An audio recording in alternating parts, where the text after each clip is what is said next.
بسم الله الرحمن الرحيم قل أوحي إلي أنه استمع نفر من الجن فقالوا إنا سمعنا قرآنا عجبا يهدي إلى الرشد فآمنا به ولن نشرك بربنا أحدا وأنه تعالى جد ربنا ما اتخذ صاحبة ولا ولدا وأنه كان يقول سفيهنا على الله شططا وأنا ظننا أن لن تقول الإنس والجن على الله كذبا وأنه كان رجال من الإنس يعوذون برجال من الجن فزادوهم رهقا.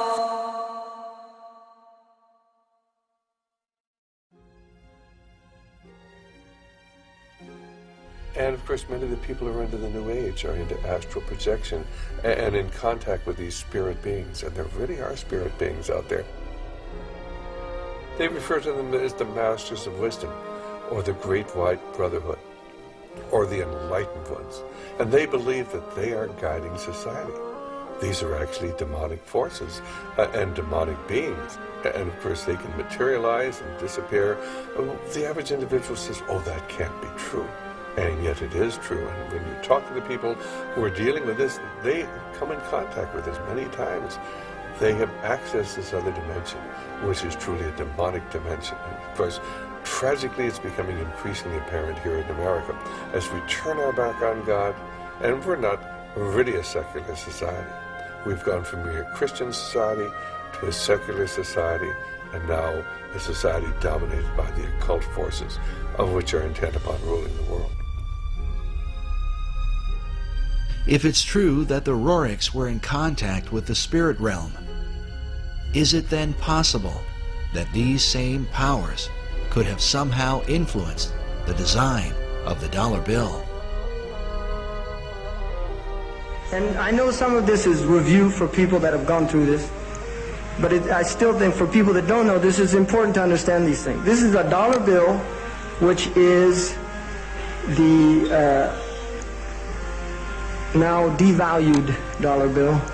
And on the back of the dollar bill, there's a seal on this side. It's called the Great Seal of the United States. That's what it's called. It's their seal.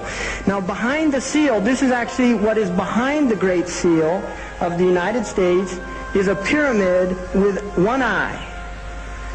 Now the one eye is the sun god Re, which is where we get the word ray, sun rays. It is the sun god, same Mithraic character. And he shows up again and again. This is the Masonic god of the ray. If you look, you'll see the pyramid is built except for the top. It's built except for the top. The eye is suspended above the top. It hasn't come down yet. Because they believe until they've finished the Masonic project, which is the what they say on the bottom, Novus Ordo Seclorum, and then Annuetta Cheptis, he is pleased with our project. In other words, the God they believe in is pleased with our project. What is the project? This is the question. What is the project that this God is pleased with? The project is literally the secularization of the world. To completely strip the world from religious beliefs. This is the project, and that is why it is called Novus Ordo Seclorum, a new secular or worldly order. If you translate that into Arabic, it would be a Nizam al-Alami ad-Dunyawi, not al-Jadid. It would be ad-Dunyawi, the new temporal order, the new order of the world. And we know what dunya is in Arabic. Dunya has a negative connotation in Islam, unlike alam, which does not have a negative connotation. If you read the Quran, alam is not a negative connotation. Rabb al-Alameen, Allah is Lord of the Alameen. We are part of the alam. The alam is the passive form of alim. It's what is known. It is how we know al-alim. The world is how we know Allah. We don't know Allah through dunya. Dunya is the the illusory nature of the world. It's the gharura, it's the aspect of the world that deludes you, thinking that you're permanent, thinking that you can transgress, thinking that you're independent from Allah. This is the dunya. Zionists do not, as they claim, represent the Jewish people. They like to claim they represent the Jewish people, but they most certainly do not. Anti-Zionism is not anti-Semitism. Authentic Orthodox Jews totally oppose Zionism. They sympathize entirely with the Palestinian cause, and they protest the wrongs that are done to them. We want to say that whatever happens, if the Arabs will recognize the state of Israel, we as a Jewish people are forbidden to recognize even 1 inch of Jewish sovereignty. We are commanded by God. We're not a nationalism. We are commanded by God that we're forbidden in exile to have even 1 inch of sovereignty, even if it will be handed to us.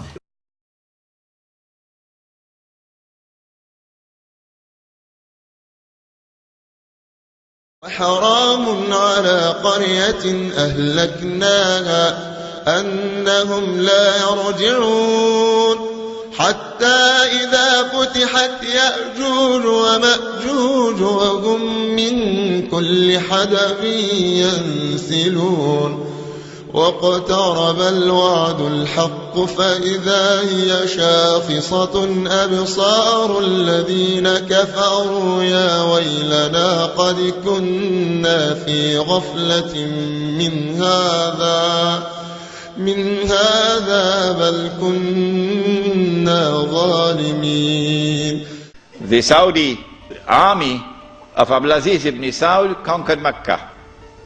And Abdulaziz and Sharif Hussein packed his suitcase and off he went. British took him away.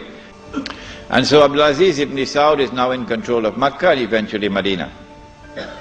It's a Saudi Wahhabi alliance. Does he claim the Khilafah for himself now? No. What he does is, as soon as he enters Mecca in 1924 October, Abdulaziz ibn Saud makes a proclamation, and they're going to hate me for revealing this to you. The modern-day Kingdom of Saudi Arabia came into existence as a result of a rebellion against the Islamic Khilafah state. Britain sought to strike the Islamic State from within. Followers of the Wahhabi Madhab by then had managed to establish an entity within the Islamic State, led by Muhammad ibn Saud and later by his son Abdulaziz. Britain supplied them with weapons and money, and they moved on a sectarian basis to seize the Islamic lands, which were under the authority of the Khilafah. They took up arms against the Khalifa and fought the Islamic armed forces, all the time goaded by the British. It was well known that Al Saud were British agents. The huge arsenals and equipments which reached them via India and the monies to cover the war effort against the Khilafah were supplied by the British. They exploited the Wahhabi Madhab with the aim of fighting the Islamic State and clashing with the other Madhabs in order to incite sectarian wars with the Uthmani Khilafah. The followers of this Madhab were unaware of this, but the Saudi Emir was fully aware. This is because the relationship was not between the British and Muhammad ibn Abdul Wahhab, but between the British and Al Saud. Al Saud's family reward for playing the most important role in this rebellion was to be granted by the British the position of future rulers of Hijaz. They had so much trust and confidence in their British masters and were so arrogant of their possession that they called it Saudi on September the 23rd, 1933, the only state in the world to be named after a family.